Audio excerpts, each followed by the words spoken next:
अल्हम्दुलिल्लाहि वकफ़ा वसलामुन अला इबादिहिल्लज़ीना इस्तफ़ा अम्मा बाद अऊज़ु बिल्लाहि मिनश शैतानिर रजीम बिस्मिल्लाहिर रहमानिर रहीम तबारकल्लज़ी नज़्ज़लल फ़ुरक़ान अला अब्दिही लियकून लिलआलमीन नज़ीरा सदक़ल्लाहुल अज़ीम। सदर मुहतरम मुअज़्ज़ज़ उलमाए किराम, हाज़रीन इजलास, गयूर नौजवानों, बुज़ुर्गों और दोस्तों,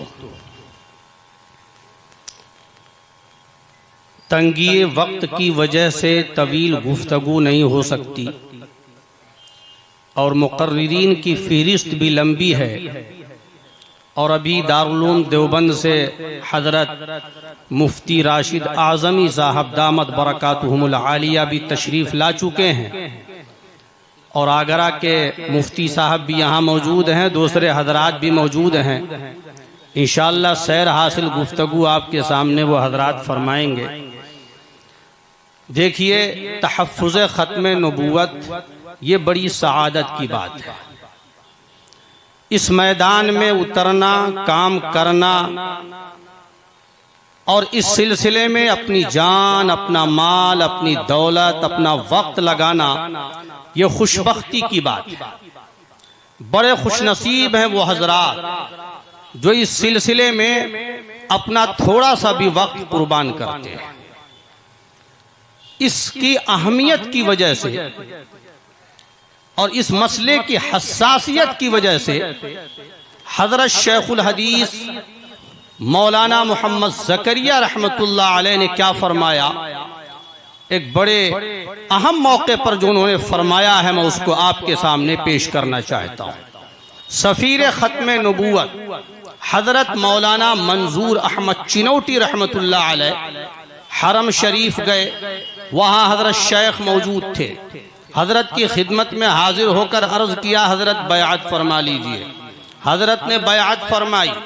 फिर हज़रत ने यह कहा कि कुछ नसीहत फरमा दीजिए, वजीफ़ा बतला दीजिए।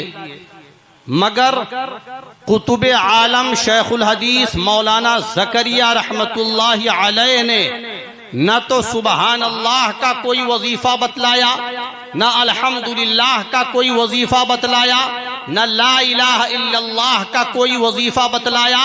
हज़रत मौलाना मंजूर अहमद चिनौटी से फरमाया, आप जिस अजीमुश्शान काम में लगे हुए हैं यही आपका वजीफ़ा है। आप ख़त्म नबूवत का काम करते रहिए, आपका वजीफ़ा यही है। एक मौके पर हज़रत शेखुल हदीस ने मौलाना मोहम्मद अली जालंधरी से गुफ्तगू करते हुए फरमाया कि मौलाना देखें, ये बड़ी जिम्मेदारी का काम है।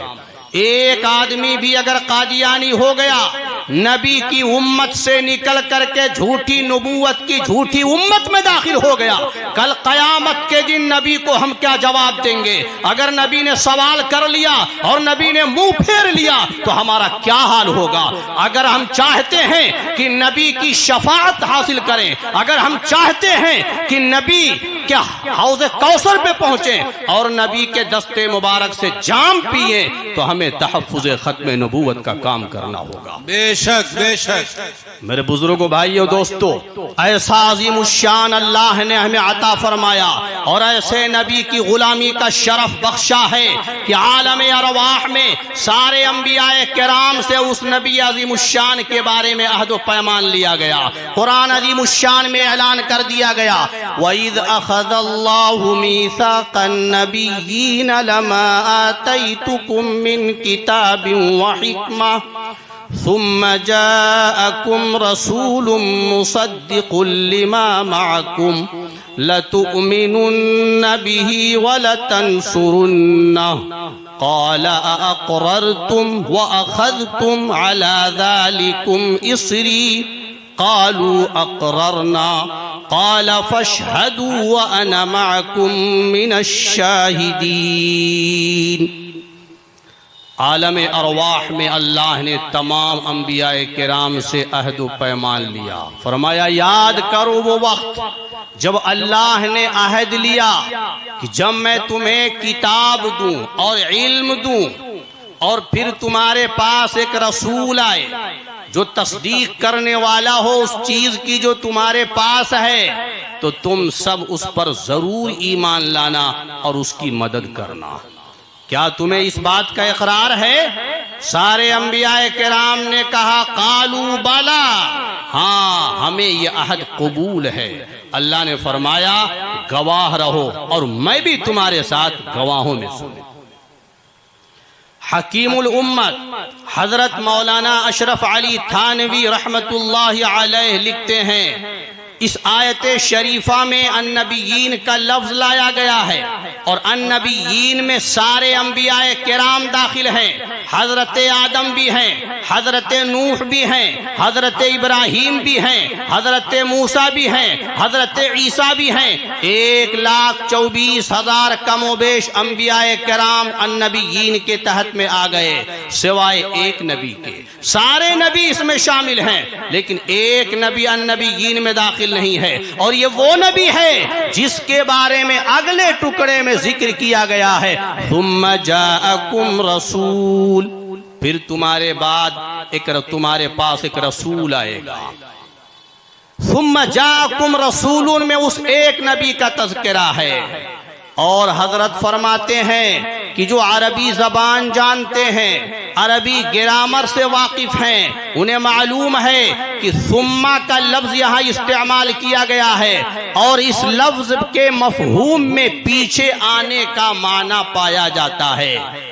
ये लफ्ज वहां आता है जहां ये बताना मकसूद हो कि ये काम देर से होगा। गोया इस आयत में ये बतला दिया गया कि जब सारे नबी आ जाएंगे, सारे रसूल आ जाएंगे, सारे पैगंबर आ जाएंगे, तो फिर सबसे आखिर में वो अजीमुशान रसूल आएगा जिसके बारे में अहद व पैमान लिया गया है। चुनांचे इस अहद व पैमान के मुताबिक नबियों का सिलसिला जारी रहा, यहां तक कि आखिर में सरवर कायनात फख्र मौजूदात इमामुल अंबिया वल मुरसलीन हजरत मुहम्मदुर रसूलुल्लाह सल्लल्लाहु अलैहि वसल्लम तशरीफ लाए और आपने आकर के ऐलान कर दिया, अना आखिरुल अंबिया व अंतुम आखिरुल उमम, ऐ लोगो मैं आखिरी नबी हूं और तुम आखिरी उम्मत हो। रिसालत को शरफ है जात अक़दस के ताल्लुक से, नबूवत नाज करती है कि खत्मुल अंबिया तुम हो, जहां की इब्तिदा तुम हो, जहां की इंतहा तुम हो। जमाना जानता है साहिबे लौला लमा तुम हो, मैं क्या जानूं कि क्या तुम हो, खुदा जाने कि क्या तुम हो, बस इतना जानता हूं मुहतरम बादज़ खुदा तुम हो। सुभान अल्लाह, सुभान अल्लाह। तो दो वादे आलम अरवाह में लिए गए, लतुमिनुन्न बिही व लतंसुरुन्ना, एक ईमान लाने का वादा और दूसरा वादा मदद करने का। यहाँ सवाल पैदा होता है कि सारे अंबियाए किराम जब दुनिया में आ जाएंगे और सबसे आखिर में नबी आखिरुज़्ज़मा तशरीफ लाएंगे, सारे अंबिया आकर जा चुके होंगे, सबसे आखिर में सय्यिदुर रुसूल आएंगे, तो फिर ईमान कैसे लाएंगे वो? अल्लाह ने इसका जवाब सूरह बनी इसराइल में दिया है, सुब्हानल्लज़ी अस्रा बिअब्दिही लैलन मिनल मस्जिदिल हराम इलल मस्जिदिल अक़सा, पाक वो बरतर है वो खुदा जो अपने बंदे मोहम्मदुर रसूलुल्लाह को मस्जिद हराम से मस्जिद अक़सा तक ले गया। शबे मेराज में जब बैतुल मक़दिस में हमारे आका पहुंचे हैं तो वहां 1,24,000 कमोबेश अंबियाए किराम मौजूद थे। इंतजार देखते थे कि इमामत के लिए कौन आगे बढ़ता है। इतने में हमारे और आपके आका व मौला इमामत के लिए आगे बढ़े। सारे अंबिया ने आपकी इक्तिदा में नमाज पढ़ी। यह इस बात का ऐलान था और वाज़े तौर पर साफ तौर पर यह बतला दिया गया, आलम अरवाह में जो ईमान लाने का वादा किया गया था, ईमान लाने का मुतालबा किया गया था, उसकी तकमील शबे मेराज में हुई। सुभान अल्लाह, सुभान अल्लाह।